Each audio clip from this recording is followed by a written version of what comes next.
The day Nora Calloway drove a stolen wagon onto abandoned land with nothing but a packet of seeds, a broken heart, and enough stubbornness to shame a mule, was the day everything in the dry territory of New Mexico changed, though she did not know it yet.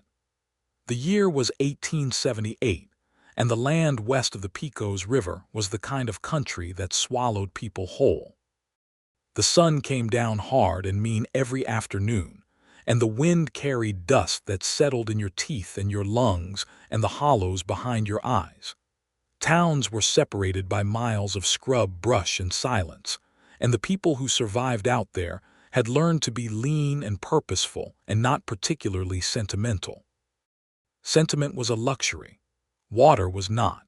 And yet here was Nora, 24 years old, red-haired, sunburned, with calloused hands that had never known a day of ease, pulling a rickety wagon loaded with seeds and a single iron plow and a small wooden box of her mother's china, to a patch of land that had not seen a human soul in close to 3 years. She had learned about the land from old Clem Whitaker, the postmaster in the town of Harlow's Creek, who had mentioned it the way men mention things they do not consider important sideways between other sentences while shuffling envelopes. He had said that a fellow by the name of Cole Maddox had owned a stretch of good bottomland 3 miles south of town, the kind with a creek running through it, the kind that actually held moisture through the summer.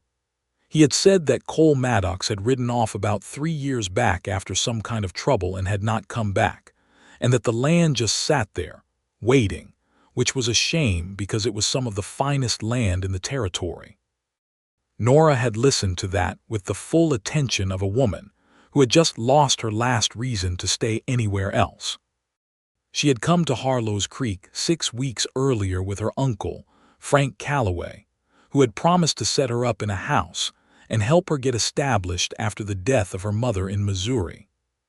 Frank had been charming about it, the way charming men always were, and she had believed him, the way believing women often did. And then Frank had spent 3 weeks drinking himself into a soft stupor and gambling away everything she owned, including the small savings her mother had left her, and had then had the remarkable audacity to tell her that he was sorry, but she was going to have to find her own way because he had debts and a man had to look out for himself. She had not cried. She had looked at him for a long moment across the dim light of the boarding house parlor, and then she had walked to the barn and untied the horse and borrowed the wagon without asking, because Frank owed her considerably more than 1 horse and 1 wagon, and she had driven out of Harlow's Creek with everything she still owned, her seeds, her plow, her mother's china, and the dress on her back.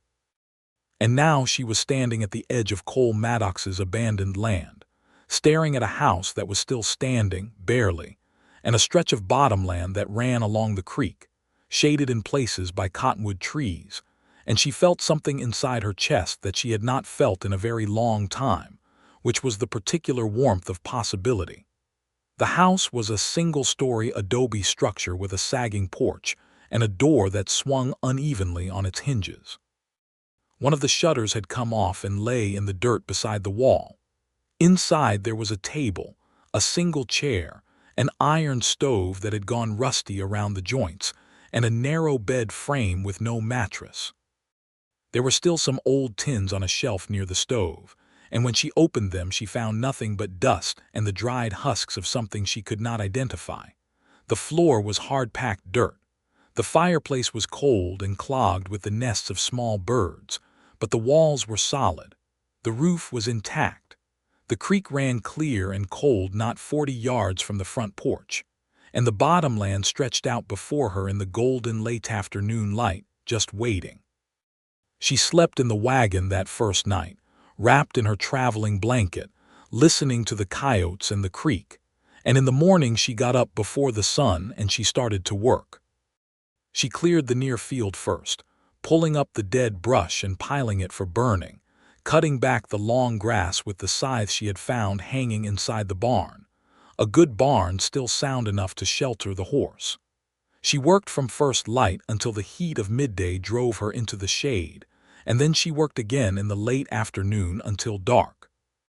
She ate dried biscuits and creek water, and whatever she could find growing wild along the creek bank, watercress, some tender young cattail shoots, a few early berries. She repaired the porch as best she could with lumber she found in the barn. She cleaned out the fireplace. She oiled the hinges on the door until it swung true. She beat the dirt floor flat with a flat stone and swept it with a brush she made from bundled dry grass. She dragged pine boughs inside and made a kind of mattress on the bed frame and covered it with her blanket and called it good enough. Then she planted.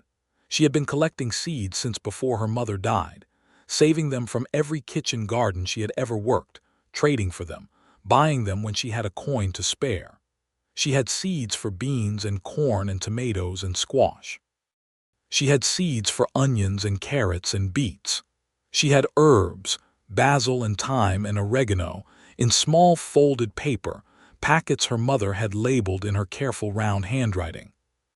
She had flower seeds too, marigolds and sunflowers and sweet peas and lavender, not because flowers were practical but because her mother had always said that a garden without flowers was just a field, and a woman without flowers in her yard was a woman who had given up on beauty, and she had made Nora promise never to give up on beauty no matter what happened. Nora planted everything. She paced out rows along the bottomland near the creek, turning the soil with the iron plow, breaking up the clods by hand, working the dark earth until it was loose and ready. She ran water from the creek in shallow ditches she dug herself, learning the angle of the land the way you learn a language, slowly and through repetition and error, adjusting when things flooded or dried and adjusting again, until the water moved where she needed it to go. The people of Harlow's Creek noticed her eventually. They had to, because a young woman alone on abandoned land was the kind of thing that people noticed in a small town in 1878. They came out in ones and twos, some curious, some skeptical, some openly disapproving.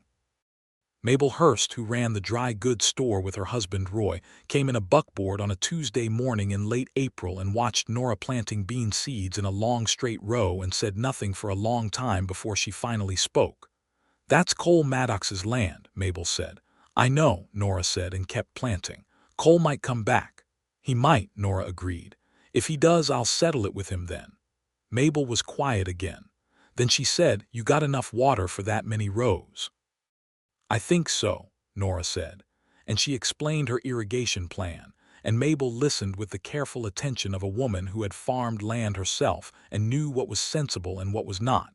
And by the end of the conversation, Mabel had climbed down from the buckboard and was kneeling in the dirt beside Nora, helping her press seeds into the soil.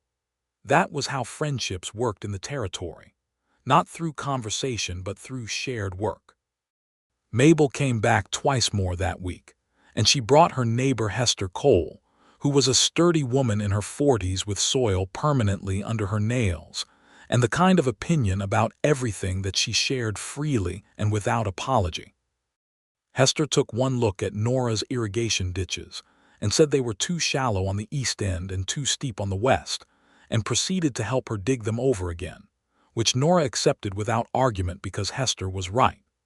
The Reverend Dawes came by and brought a Bible which Nora accepted politely, and a loaf of Mabel's bread which she accepted with real gratitude, and he prayed over the land in a manner she found sincere if slightly theatrical, and she thanked him and he left looking satisfied.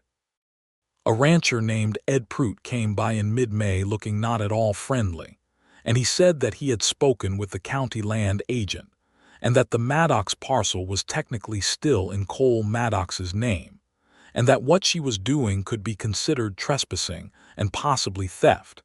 And he said this with the particular satisfaction of a man who had been looking for a reason to say something for a while.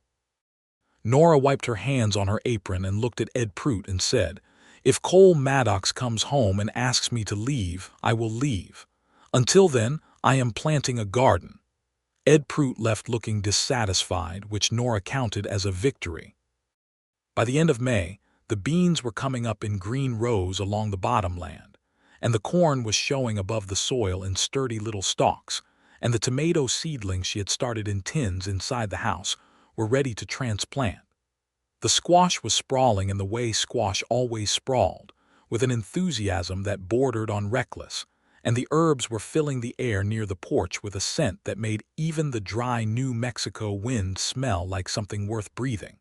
And the flowers. The flowers were coming up everywhere. She had not planted them strictly, not in neat borders or careful rows, but scatterseeded them the way her mother had always done, tossing handfuls in the direction she wanted them and trusting the earth to sort it out. Marigolds came up in the yard and along the front of the porch. Sunflowers rose in tall columns along the fence line that bordered the near field. Sweet peas climbed the rough boards of the barn in twisting ropes of pink and purple and white.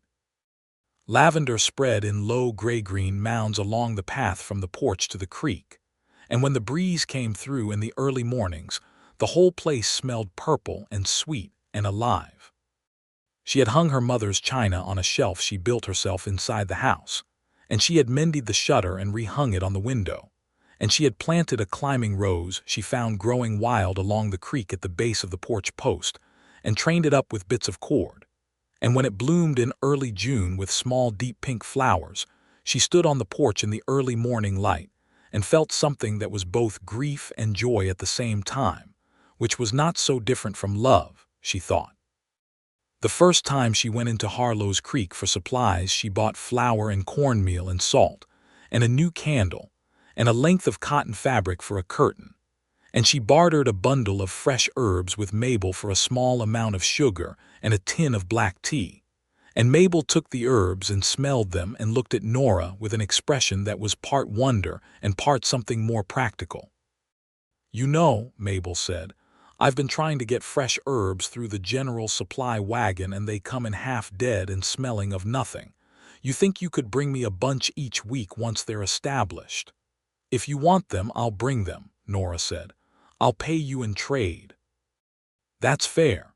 So by early summer, Nora had a small income of sorts, trading her herbs and early vegetables with Mabel and with Hester, who paid her in eggs and occasionally in a length of good cheesecloth, and with the Dawes household, where the Reverend's wife Clara turned out to be a passionate and skilled cook who treated Nora's fresh basil and tomatoes like sacred objects. She was not comfortable yet. Comfort was still a long way off. But she was eating, and she was building something, and the land was answering her the way good land answers good attention, with generosity and growth. She was tired in the way that honest work makes a person tired, deep and clean, and she slept well every night on her pine bough bed under her single blanket.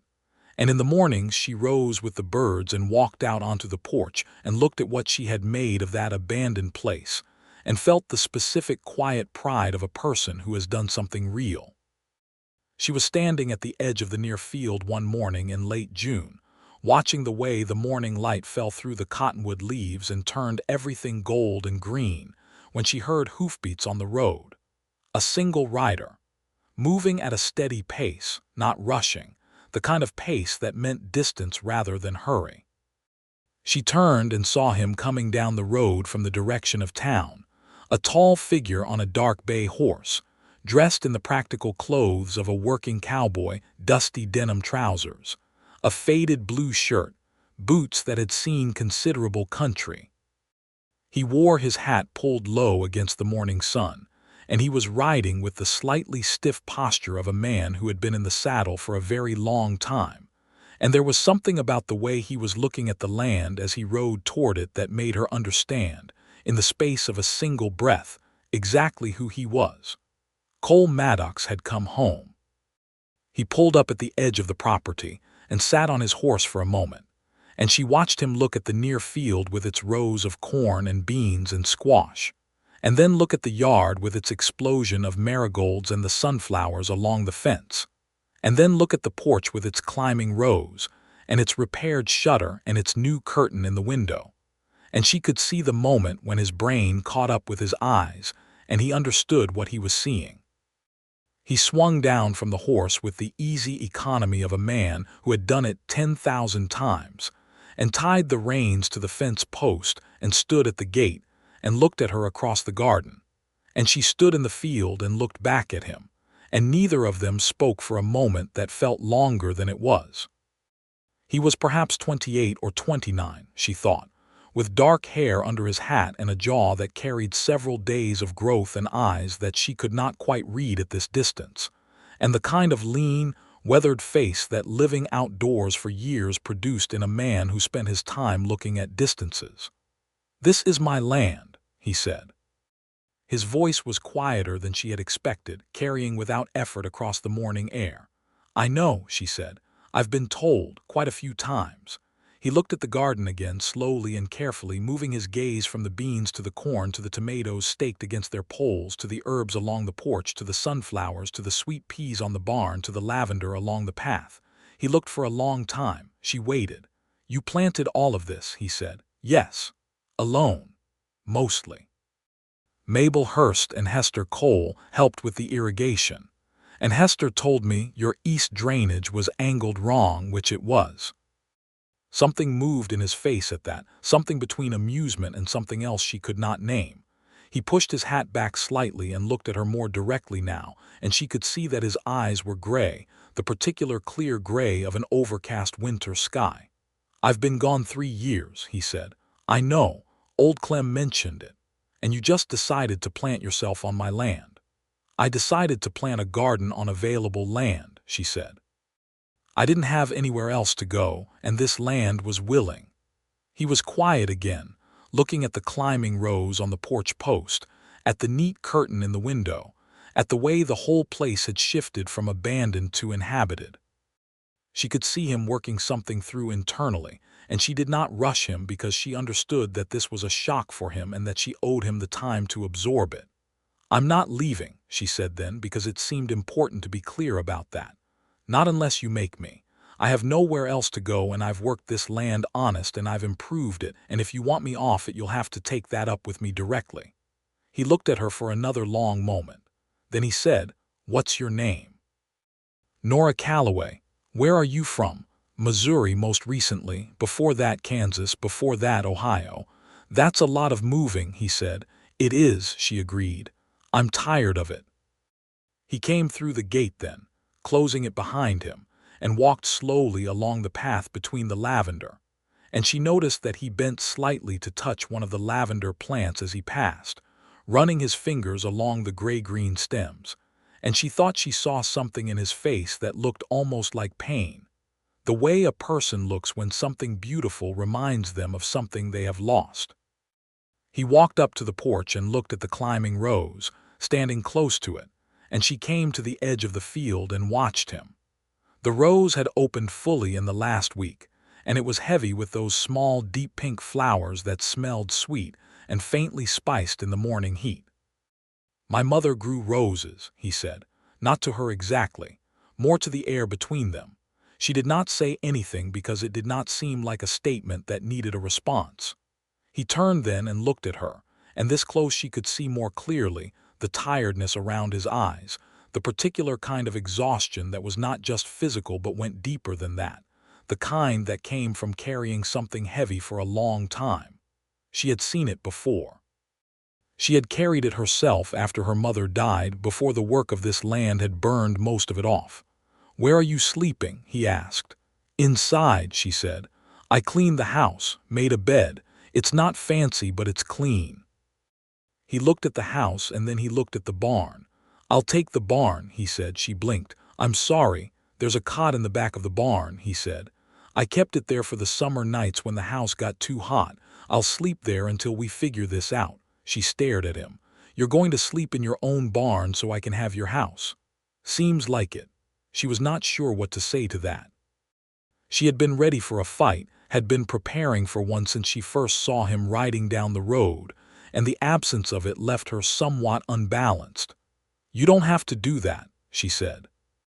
"I know I don't have to," he said, and he walked past her toward the barn, and she stood in the lavender-scented morning air and watched him go, and she felt the first small stirring of something she was not yet ready to name. He was quieter than she had expected. He moved around the place like a man who had been somewhere very loud for a long time and had forgotten how to fill space with noise. He took the cot in the barn without complaint, and in the mornings he was up before her, which surprised her because she rose early, and she would find evidence of his early rising in small acts. Water drawn from the creek and left in a bucket on the porch, the gate to the horse pen repaired, a loose board on the barn wall renailed. He never announced these things or mentioned them. She simply found them done. She fed him because it seemed wrong not to, cooking enough in the evenings that there was a plate left at the edge of the porch. And the first time she did this, she came out in the morning to find the plate clean, and a small bundle of firewood stacked beside the door without any note or acknowledgement. She found this quietly hilarious and also, though she would not have admitted it to anyone, moving. They talked in fragments, the way people talked when they were still deciding about each other. He told her, in pieces, over several days, that he had gone north 3 years ago after a trouble with a man named Harker Fane, a land speculator who had tried to buy his land through pressure and threat, and who had eventually arranged for Cole to be accused of a crime he had not committed, which had resulted in Cole spending 8 months in a territorial jail before a witness had come forward to clear him. By the time he was free, Harker Fane had moved on to pressing other people, and Cole had been left with nothing but his name cleared, and a profound tiredness, and a feeling that he needed to be somewhere that was not here before he could be somewhere that was here again. He had spent 2 years working cattle drives along the good night-loving trail, saving his money, trying to decide if home was worth coming back to, or if home was just a word for a place that had hurt you once. He had come back, he said, because he had a dream about his mother's roses. Nora thought about that for several days without saying anything, and then one evening when the light was going gold, and the two of them were sitting on the porch in the warm hour before dark, she in the single chair, he on the porch step, she said, "The rose I planted at your porch post, it's a wild one I found along the creek. I don't know if it's the same kind your mother grew." He looked at it for a moment. The rose was in full bloom, the pink flowers turning deeper in the fading light. "Doesn't matter," he said. "She would have liked it." She looked at his profile then, the straight line of his nose, the tired set of his eyes, the way he held his coffee cup in both hands as if warming something more than his hands. And she thought that she understood a little bit about who he was, which was a man who had been broken somewhat by a world that had been careless with him, and who was trying to put himself back together in a place that felt like it might hold. And she thought that she might understand that better than most people. The work of the land went on, and they both fell into it, not quite together but not apart either, orbiting each other in a way that felt increasingly natural. He repaired the roof properly, climbing up there one July morning with lumber and a bucket of pitch, and working all day in the brutal heat without comment. She brought him water and a hat that was larger than his own, having found it in the barn, and he took both without ceremony, and she went back to her tomatoes. He was good with animals in the quiet, patient way of a man who had spent most of his working life with horses and cattle.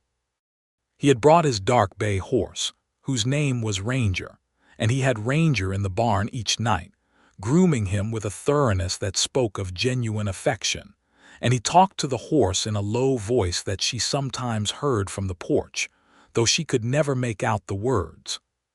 She started keeping chickens in July, buying 4 hens and a rooster from Hester Cole in exchange for a large bunch of thyme and a half-bushel of new onions, and she built a small pen for them along the side of the house, and Cole watched her building the pen one morning with the expression of a man who has several things to say about how it could be done better and is choosing not to say them. And she looked at him once with what must have been a very direct look, because he closed his mouth and then opened it again and said, carefully, "The post on the northeast corner needs to go deeper or a coyote will tip it." "Thank you," she said, and drove the post deeper, and he went back to what he had been doing. But later that afternoon, she found that he had nailed a length of wire around the base of the pen that extended 6 inches underground, which prevented digging predators, and she stood there looking at it for a moment and then looked toward the barn where he was working and felt that particular warmth again, steady and specific. Hester Cole came by for a visit one afternoon in late July and found them both in the vegetable garden, Nora staking tomatoes and Cole clearing a new row along the east side for a second planting of beans. And Hester watched them for approximately 30 seconds before she looked at Mabel, who had come with her, and raised one eyebrow in a manner so expressive it constituted a complete sentence. Mabel pressed her lips together to hold back a smile and said nothing. Hester, however, was constitutionally incapable of saying nothing for long, and she called out to Cole, "Well, Cole Maddox, you've been back 3 weeks and nobody told me. What do you have to say for yourself?" Cole straightened from the garden row and took off his hat and said, "Hello, Mrs. Cole." "You look thin," Hester said, as if this were a personal failing. "Nora, are you feeding him?" "Every evening," Nora said. "On the porch," Cole added, which made Hester's eyebrow do something even more expressive. Hester stayed for 2 hours, which she filled with a comprehensive account of everything that had happened in Harlow's Creek in the past 3 years, and a substantial amount of food she had brought in a basket. And she watched Cole and Nora with the frank evaluative attention of a woman who had been matchmaking, since she was old enough to notice that people were sometimes fools about each other.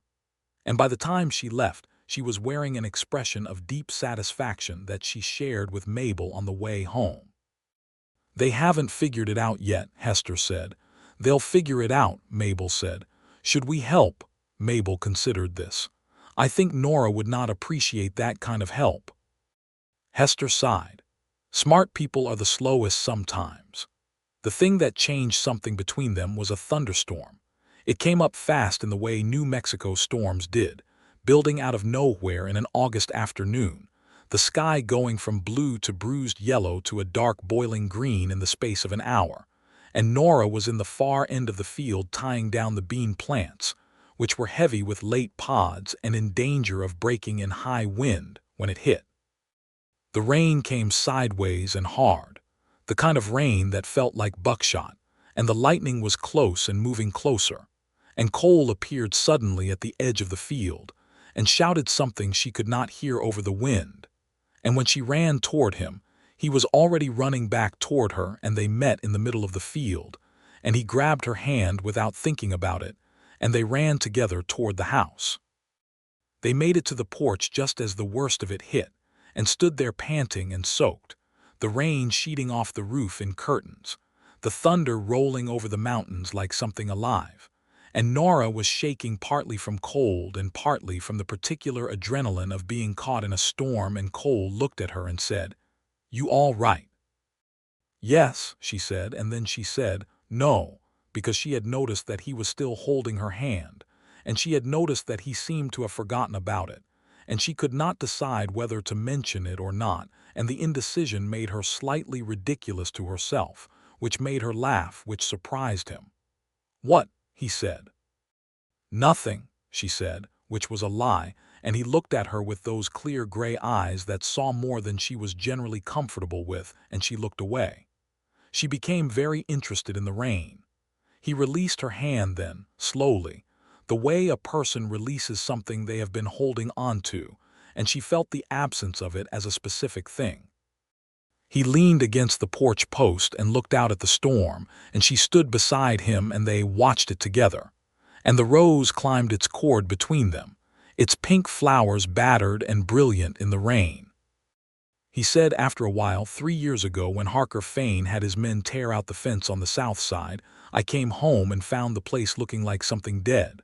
All the grass gone, the fields plowed under by horses.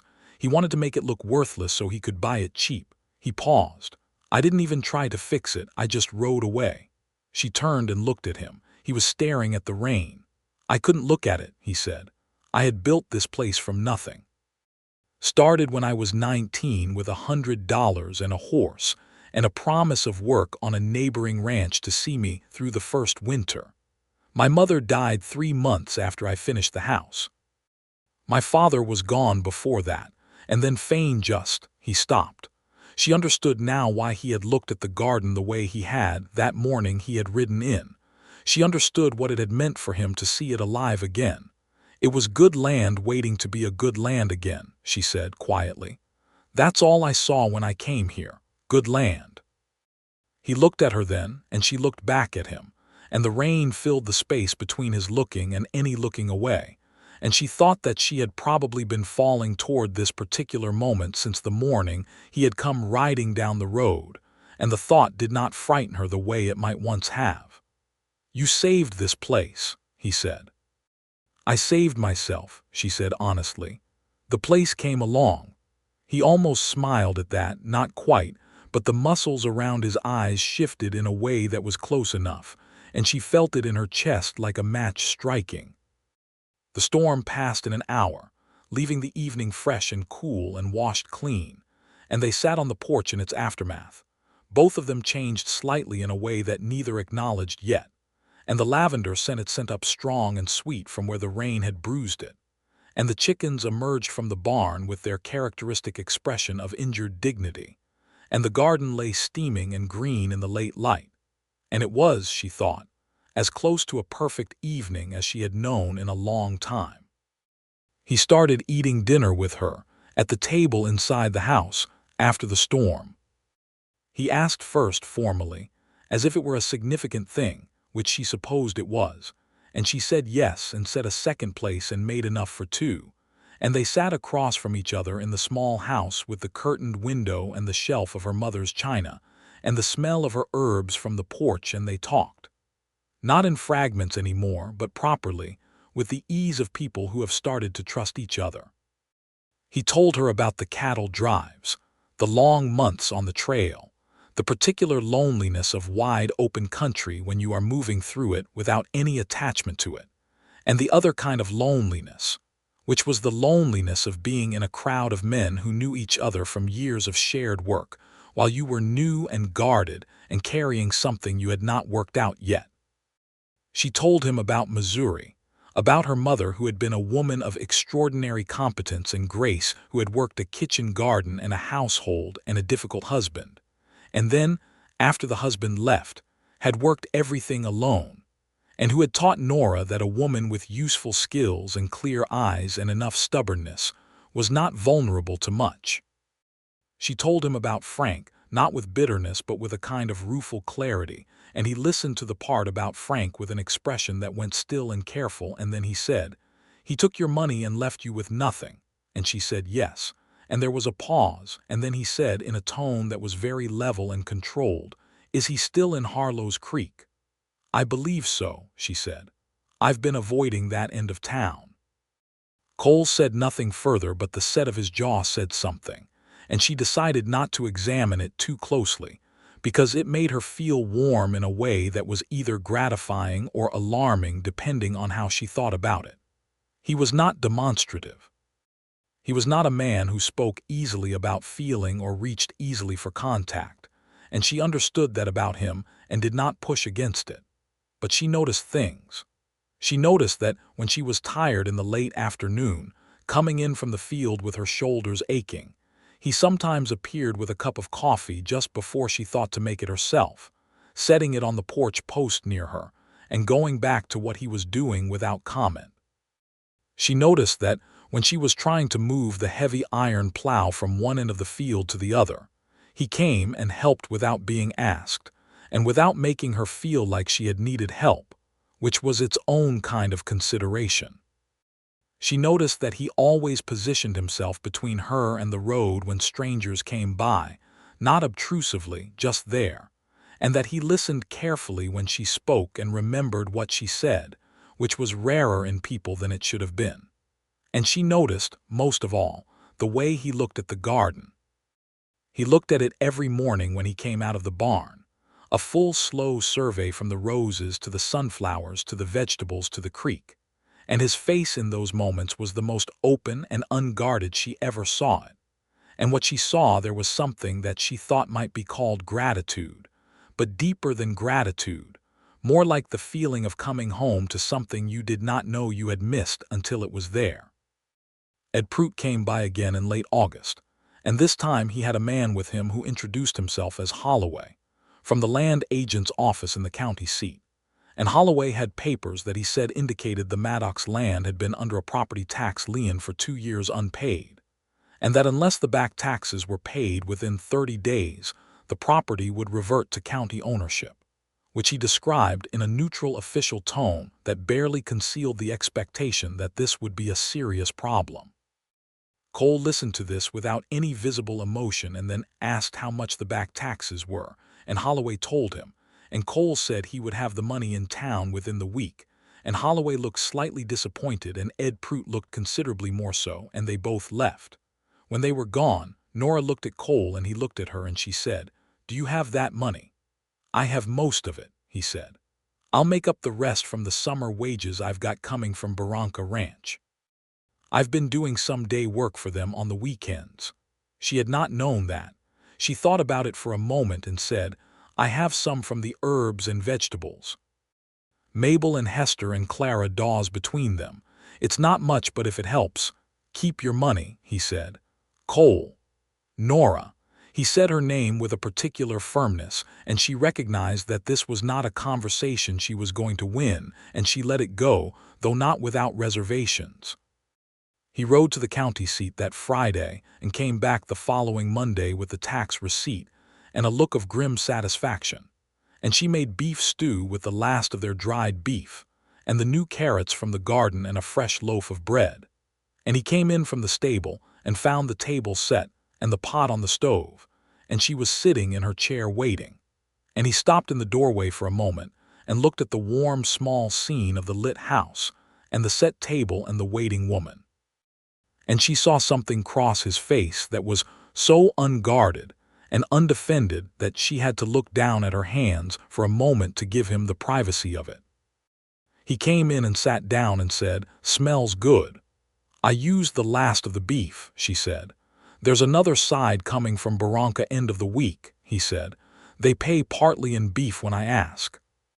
And they ate, and they talked about the fall planting, and about the fact that the creek had been running lower than usual and what that might mean for the winter, and about a new family that had settled along the North Ridge whom Mabel had mentioned, and about whether the old apple tree at the east edge of the property, which she had found and which Cole said had been planted by the previous owner, was going to produce anything this year or whether it was too far gone.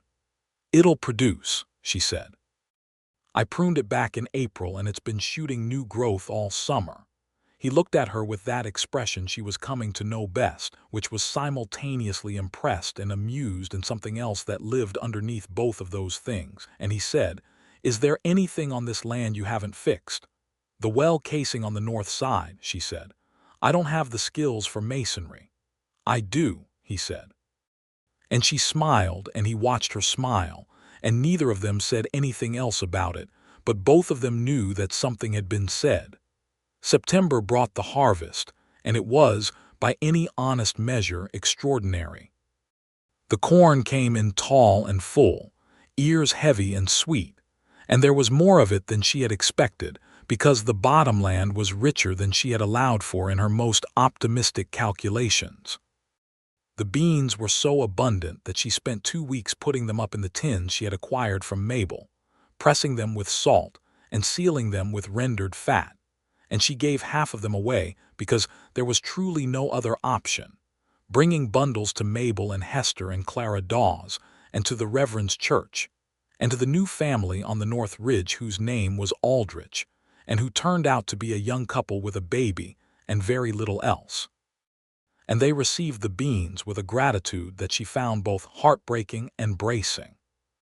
The tomatoes were red and heavy, and she made sauce on the stove that filled the house with a smell so good that Cole appeared in the kitchen doorway one afternoon while she was stirring and stood there without speaking for a moment before saying, "My mother used to make tomato sauce in the fall." And she handed him the spoon and he tasted it, and something in his face went quiet and deep, and she turned back to the stove and blinked once, hard. The squash came in a riot of orange and gold, and the onions and carrots were pulled and laid to dry in the barn, and the herbs were cut and bundled and hung from the kitchen rafters until the ceiling was green and fragrant, and the apples, the old apple tree along the east edge of the property, produced a modest but real harvest of tart green apples that she turned into preserves and apple butter, and a tart that she made one Sunday evening, and that Cole ate half of in one sitting, while making an expression of pure, uncomplicated pleasure that she decided to commit to memory. The flowers had been going since May, but by September they had their full voice, the marigolds burning orange and gold along the yard, the sunflowers reaching 10 and 12 feet along the fence with their great heavy heads, the sweet peas in their last extravagant flush of pink and purple and cream, the lavender sending its scent all the way to the road on a warm afternoon. She cut bunches and put them in the house, in her mother's china pitchers, and the small house was bright with color and smell. And when Cole came in the evenings, he moved through it with the care of a man walking through something worth being careful with. One evening in late September, she was at the table mending a tear in her work shirt when he came in from the barn and sat in his chair, which had become his chair by the gradual logic of repeated occupation, and he reached into his shirt pocket and set something on the table between them. It was a small carved wooden rose. She looked at it and then looked at him. "I was working in the barn this afternoon," he said, not looking at her but at the table. "There was a piece of good pine in the corner. I used to carve when I was younger. My hands remembered how." He paused. "It's not very good." She picked it up. It was small enough to sit in her palm, and it was, in fact, very good, the petals precisely curved and delicate, the stem with two small thorns, each leaf distinct. She could see where he had spent time on it, the fine detail work that spoke of a long afternoon of patient attention. "Cole," she said. "You don't have to," he started. "Cole," she said again, and he looked up and met her eyes, and whatever he saw there stopped whatever else he was going to say, and they looked at each other across the table in the lamplight with the dried herbs overhead and the china on the shelf and the carved rose in her hand, and she thought that she had been waiting to say something for a while, and that this was the moment. "I'm very fond of you," she said. It was not, she thought immediately, the most eloquent declaration that had ever been made in the wild territory of New Mexico, and she saw something flicker in his eyes that might have been amusement, and she lifted her chin slightly and waited. He reached across the table slowly and put his hand over hers, the one that was holding the rose, and he looked at her with those gray eyes that she had been reading for months now and said, "I've been trying to figure out how to say that since that night in the storm." She felt the warmth start at her hand and move up her arm and settle in her chest, and she turned her hand over under his so that their palms were together, and the lamplight flickered between them, and the night outside was large and cool and full of stars. "You're staying," he said.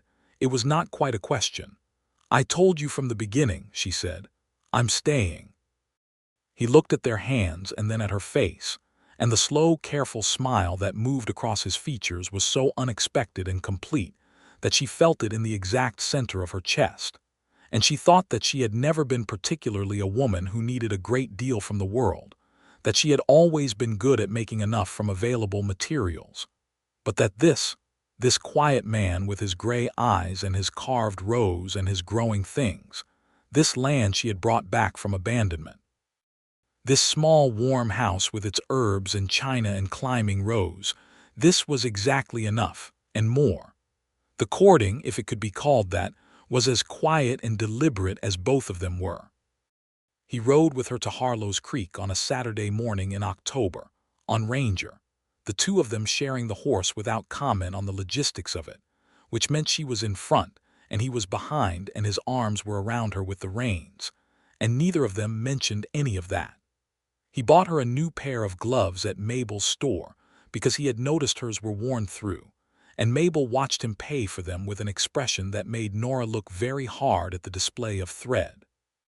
He held her hand walking back to the horse. Mabel came to the window of the store and watched them go and then turned to her husband Roy and said, "I knew it." Roy did not look up from his accounting. "You've been saying you knew it since August." "I knew it in August," she said, "and now it's happening." Roy made a sound. Hester, when she heard from Mabel, sat down at her kitchen table and put her hands flat on the surface and said, "Well, thank God." They were both being absurd about it, And then she started planning what she was going to bring to the wedding, which she began doing 2 months before it was suggested. The thing that Nora had not expected, though perhaps she should have, was how much she had grown to love the land itself, not just as a project or a necessity, but as a place that had taken something from her and given something back, and in the exchange had become part of her.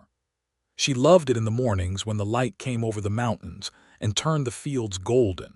She loved it in the evenings when the shadows of the cottonwood trees stretched long across the yard. She loved it in the rain and in the dry spells, and in the particular magic of the early morning when the air was still cool and everything smelled green and alive. She had come to it with seeds in her hands and very little else, and it had met her honestly, and the relationship between them felt, she thought, like the best relationships felt, built from honest work and daily attention and a willingness to be changed by each other. And Cole was part of that. He was woven into it now as surely as the creek was woven into the bottomland, and when she saw him moving through the fields in the early morning, or sitting on the porch in the evenings with his coffee, or standing at the corral talking to Ranger in that low voice, she felt the particular completeness of a person who has found the right context for their life, which is the best feeling there is. He kissed her for the first time on an October evening when they were walking back from checking the irrigation on the east field, and the sun was going down behind the mountains in long banners of copper and red, and the lavender was silver in the failing light. And he stopped walking, and she stopped because he did, and he turned and looked at her with an expression that she recognized as the precursor to something being said. And she waited, and then he set his hand against her jaw and tilted her face up and kissed her with a quiet thoroughness that made all coherent thought essentially impossible for a period she could not exactly measure. When they separated, he looked at her with those gray eyes and said, "I should have done that in August." "In August I wasn't sure you knew I was a woman and not a farmhand," she said, and he laughed. And it was the first time she had heard him laugh fully, unreservedly, without checking it, and it was a good laugh, deep and warm and real, and she thought that she would spend a considerable amount of effort in the future in the service of that laugh. "I knew," he said. "Then you were being very subtle about it," she said. He was quiet for a moment and then said, "I wasn't sure I had the right to say anything. You came here and built this, and you didn't need me for any of it." She looked at him. She thought about what it was to be a man who had been stripped of his land and his pride and 8 months of his life by another man's scheming, who had come back to find his abandoned land blooming and a woman in his house who had done it all on her own, and she thought about what that did to a person's sense of what they had to offer. "Cole," she said carefully, "I planted a garden. You gave me the land to do it on." "You didn't exactly ask," he said, with a dryness that she appreciated. "No," she agreed, "but the land was here and it wanted growing things, and so did I, and we suited each other. You and I suit each other. That's not about need, that's about choosing." He looked at her for a long moment and then he said, "You're the most direct person I've ever met." "I've found that directness saves considerable time," she said. He took her hand and they walked back to the house in the copper evening, and the chickens settled in the barn, and the first stars came out above the mountains, and the rose on the porch post glowed pale pink in the last of the light. He proposed to her in November, on a morning when the first frost had silvered the yard, and the marigolds had finally gone to seed, and were standing in brown papery clusters that rattled faintly in the wind, and the whole garden had that quality of beautiful exhaustion that comes at the end of a growing season. He was standing on the porch with his coffee, and she came out beside him, and they both looked at the garden in the frost light, and he said, in his direct, unhurried way, "I'd like you to marry me, Nora." She stood beside him and looked at the garden, the brown seed heads and the bare bean poles and the fat orange pumpkins that were still sitting on the vine, because they were not quite ready, and the last late sunflower standing alone at the end of the fence row with its heavy head bent. And she thought about all the mornings she had spent on this land and all the seasons it still had to show her, and she said, "Yes, Cole." He put his arm around her then, and she leaned into him, and they stood on the porch in the cold November morning and looked at what they had made together of a piece of abandoned land. And the frost melted off the lavender as the sun came up, and the air smelled purple and sweet. The wedding was in December, a simple affair in Reverend Dawes' church in Harlow's Creek, with Mabel and Roy and Hester and her husband Douglas and the Aldrich family and Clara Dawes, and most of the families along the creek road filling the pews. And Cole stood at the front in a clean shirt and his best boots, and looked at Nora walking down the aisle in the dress she had made herself from 2 yards of cream-colored wool that Mabel had saved back for her. And his expression was entirely unguarded, in a way she had only seen it in unguarded moments before, and she walked toward it with her chin up and her heart very full. Hester had made a cake, a proper 3-layer cake with apple preserves between the layers, which she presented with the pride of someone whose planning had been entirely vindicated. Mabel had brought cider. The Aldrich baby, who was now just walking, toppled into it repeatedly and had to be retrieved by her father with apologies each time. The Reverend made a speech of earnest goodwill that went on for a while but was genuinely meant. Roy played the fiddle. People danced in the church yard in the December cold. Cole danced with her in the dark, in the cold, in the firelight from the braziers someone had brought out. And he was a surprisingly good dancer for a man who gave the impression of not doing unnecessary things. And she said so. And he said that his mother had taught him, and that he had always thought dancing was a reasonable use of time, which was, she thought, the most romantic thing he had ever said, and she tucked her face against his shoulder to hide her smile. They rode home to the land together in the dark, and when they came to the gate Cole stopped the horse and they looked at the house with its lit window, a single lamp she had left burning, and at the dark garden in the moonlight, the bare field in the frost and the sleeping rose and the stars above the mountains, and Cole said, "When I was in that jail cell in the county seat, thinking about this place, I couldn't picture it surviving. I couldn't picture coming back to anything worth coming back to. And now," she said. He turned and looked at her, and the moonlight was on both their faces, and he said, "Now I can't picture this place without you." She kissed him then, in the cold dark at the gate of their land, and the stars were very bright over the mountains. The winter was easier than she had expected.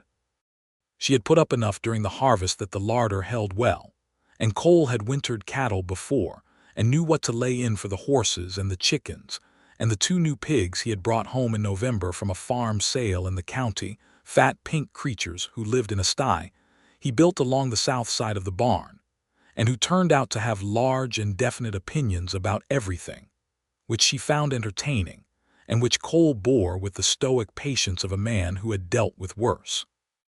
They worked the house through the winter, making it properly comfortable, Cole building new shelving and a better bed frame, and a covered porch extension on the south side that caught the winter sun in the afternoons, creating a small sheltered space where she could sit in the cold months without being inside, drinking tea in the pale winter sunshine while the garden slept under its frost. She planned the spring planting during those winter afternoons, sitting in the sun porch with her seed packets spread on the table, noting what had worked and what needed adjustment, what she wanted to expand, and what she wanted to try for the first time. Cole would come and sit with her sometimes, not always, but when he did he asked questions and listened to the answers with genuine attention, and occasionally made a suggestion that she considered seriously, which he seemed to find satisfying. She wrote to the Aldrich family and to Mabel and offered seeds in the spring, and both accepted, and she thought about that all winter with quiet pleasure. The idea of her mother's seeds branching outward into other gardens along the creek road, her mother's careful handwriting on the small paper packets moving from hand to hand and yard to yard until the whole country smelled like what her mother had loved. In February she discovered she was pregnant. She told Cole on a cold evening when they were both in the kitchen after supper, she washing the dishes and he mending a length of harness at the table, the lamp warm between them. She turned from the dish basin and dried her hands on her apron and said, "Cole." He looked up. She said, I think we're going to have a baby in the summer." He looked at her for a moment in that still, absorbing way he had, and then he set the harness down on the table and stood up and came to where she was standing and put both hands on her face and kissed her forehead and then held her very carefully and completely. And she put her hands against his chest and felt his heartbeat, which was steady and strong and slightly faster than usual, and she thought that was probably the best response she could have hoped for. "A summer baby," he said, into her hair. "July, I think," she said. "I'll need to expand the chicken run," he said, which was so perfectly him that she laughed. "That's what you're thinking about." "I'm thinking about a great many things," he said, "but the practical ones are easier to say." She pulled back enough to look at him, and the expression on his face was everything he wasn't saying, and she understood it the way she had learned to understand him, through steady attention, and it was enough.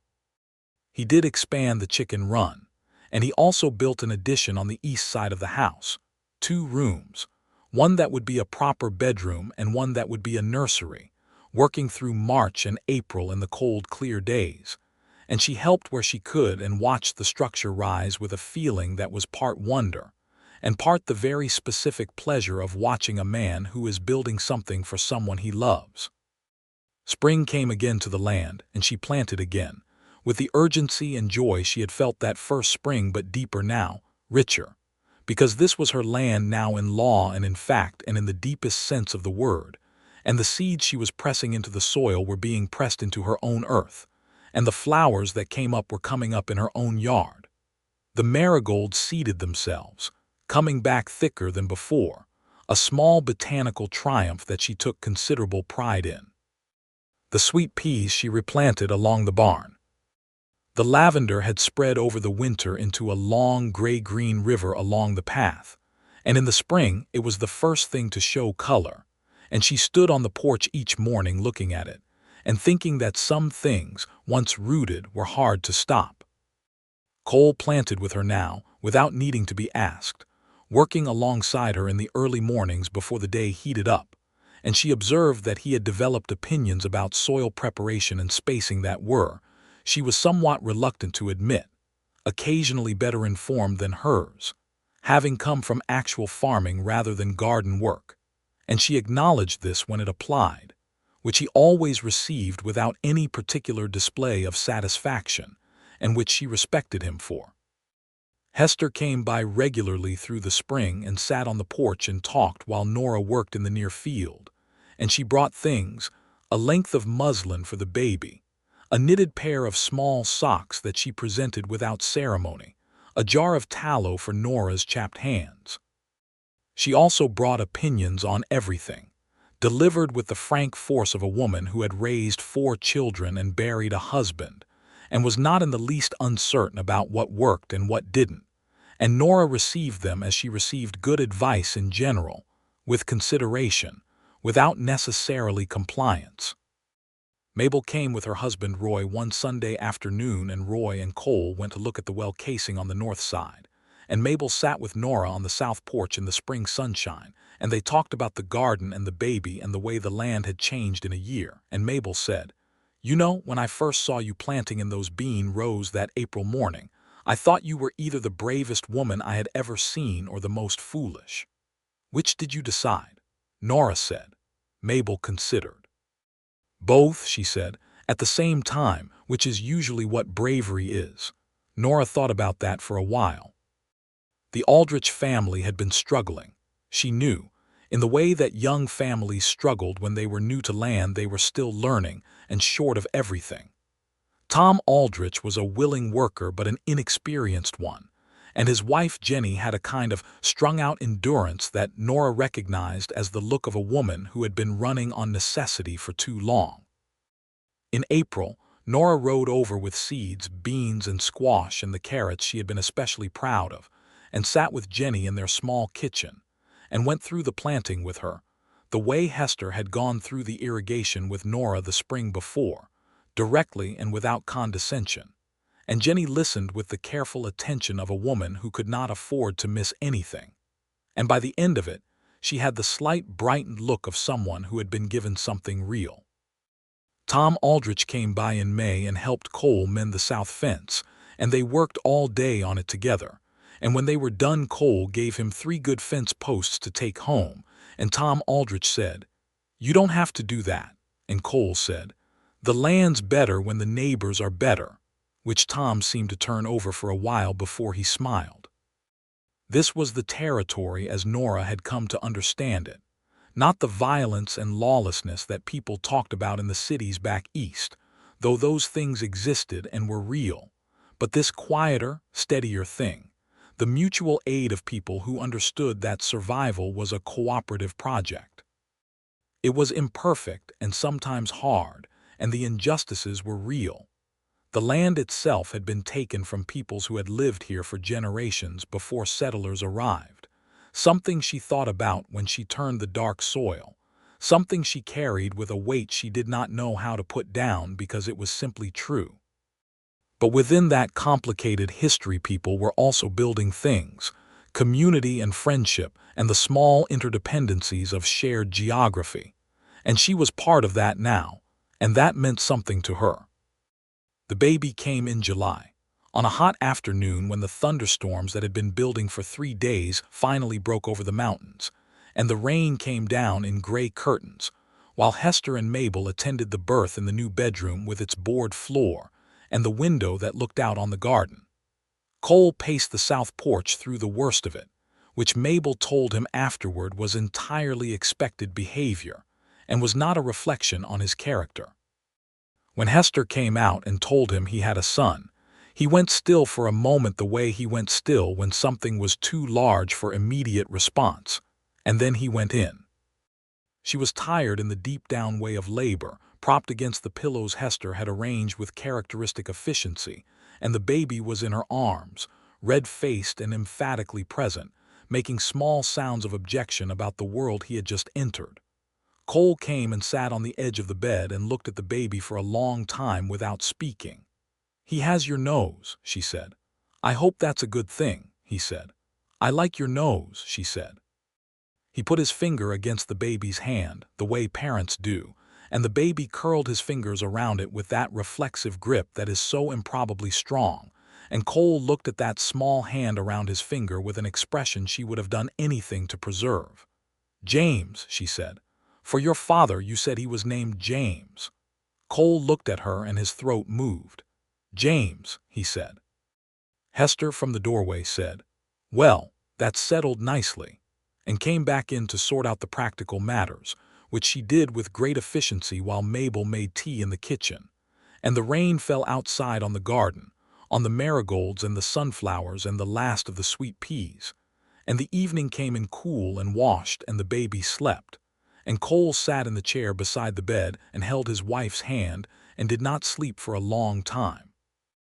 The years that followed were the kind of years that built on each other like the rings of a tree, each one adding something: depth, breadth, rootedness. James grew from a red-faced objector to a round, sturdy boy who walked at 10 months and ran at 11, and was into everything by 14 months, and who, by the age of 2, had developed a passionate attachment to the pigs and a working theory that most rules were suggestions. A second child came 2 years after James, a girl this time, small and dark-haired and so clearly her father's daughter in the shape of her eyes and the gravity of her early expressions that it made Nora laugh sometimes just to watch Cole trying to explain something to a child who was looking back at him with his own face. They named her Clara, for Clara Dawes, who had been a steady and generous friend. The garden expanded every year, spreading up from the bottomland toward the house, filling the yard, climbing the fences, threading through the property with a generosity that seemed to surprise even Nora, who had planted it. The sunflowers had established themselves along the entire south fence, 12 feet high every August, a wall of yellow that she loved with a fierceness she found faintly embarrassing. The lavender had spread across the whole path from the porch to the creek and had begun volunteering along the creek bank itself, and in June the whole east side of the property smelled of it. Cole planted fruit trees along the north boundary, peach and apricot, and a second apple tree to companion the old one. And she watched them go from whips to proper trees over the years with the same feeling she had about everything on this land, which was that it repaid patience. He carved things in the winters, at the kitchen table while she read or mended or wrote letters. Animals mostly, horses and cattle and the occasional stiff-legged deer, but also flowers, the small intricate rose that had started it and other things she asked for, a sunflower with its heavy head, a sprig of lavender, a climbing sweet pea in mid-bloom. She kept them on the shelf beside her mother's china, and sometimes she stood at the shelf and picked one up and held it and thought about the accumulated weight of small, careful things. The way love built itself out of them, the way a garden built itself out of seed and water and daily attention. James was 4 when he helped her plant marigolds for the first time, pressing the seeds into the loosened soil with his small hands with exaggerated seriousness, asking where they went and how deep, and what they would look like when they came up. She showed him, and he listened with Cole's listening, intent and thorough, and she felt something so full and round inside her chest that she had to take a breath. Cole was beside her on his knees in the dirt, helping James get the depth right, and he looked across the boy's head at her with that gray-eyed directness that she had been reading for years now, and she read it clearly as she always could, and it said what it always said, which was everything. The land grew. The garden grew. The family grew. Hester and Mabel, both of them getting on in years now, came to the land on Sunday afternoons with their husbands and sat on the porch while the children ran through the sunflowers. And Hester said regularly that she had never doubted it would work out this way, which was not quite true, but was true enough to let stand. The Reverend Dawes came to dinner once a month and ate Clara's recipe for tomato and herb chicken, and drank 2 cups of tea, and talked about the territory with the informed enthusiasm of a man who loved where he lived. Roy Hurst and Cole played cards occasionally, very badly on Roy's part and with impenetrable calm on Cole's, and Nora and Mabel watched and provided commentary that was warmly and unanimously ignored. Tom and Jenny Aldrich had 3 children now, and Tom's farming had come into itself the way a person's skills did when they were applied to suitable ground, and their small place along the North Ridge was producing well, and Jenny had the less strung-out look of a woman who had gotten traction, and Nora felt that in her own chest as a quiet satisfaction. On a September morning when James was 5 and Clara was 3 and the harvest was in, and the marigolds were burning their last and best color in the yard, and the apple trees along the north boundary were heavy with fruit, and the lavender was silver in the early light, Nora stood on the porch with her morning coffee and looked out at all of it. Cole came out behind her and stood beside her, his own coffee in hand, and they stood together in the morning quiet, looking at what 3 years of her work and then 4 years of their work had made of that abandoned place. "I've been thinking," she said. "Tell me," he said. "Next spring I want to plant roses along the east fence. Proper ones, not just the wild one from the creek." He looked at the east fence, considering the idea with the same gravity he gave everything. "They'll need a trellis." "I know," she said. "Will you build me one?" He looked at her then, and the morning was golden over his shoulder and his gray eyes were warm in the autumn light, and he said, "Nora, you know I'll build you whatever you want." She smiled and leaned into him, and he put his arm around her, and they looked at the garden in the September morning, at the marigolds and the sunflowers, and the lavender and the climbing rose that had been there since the first spring and had grown now to the top of the porch post, and along the roof line, its small deep pink flowers open to the early sun, and the children's voices came from inside the house where they were waking up in their usual style, which was loudly. And the chickens were beginning to make their morning sounds from the expanded run, and Ranger and the 3 horses they had now moved in the corral, and the creek ran its steady note beneath all of it. She thought about the morning she had driven the stolen wagon onto this land with her seeds and her broken circumstances and her stubbornness, and about the land as it had been then, bare and abandoned and waiting, And about the morning Cole had ridden down the road and found it blooming, had found her standing in the rose she had made, and about the way they had looked at each other across the lavender path, two people who had each lost things and were each trying to rebuild, who had found each other in the rebuilding and discovered that what they could make together was considerably better than what either of them had been managing alone. The rose was not the same variety as Cole's mother had grown. She still did not know what variety his mother had grown, but it had bloomed faithfully every June since she had planted it, and Cole touched it every time he passed it, the same way he had touched the lavender that first morning, and she thought that was enough. She thought that was exactly enough.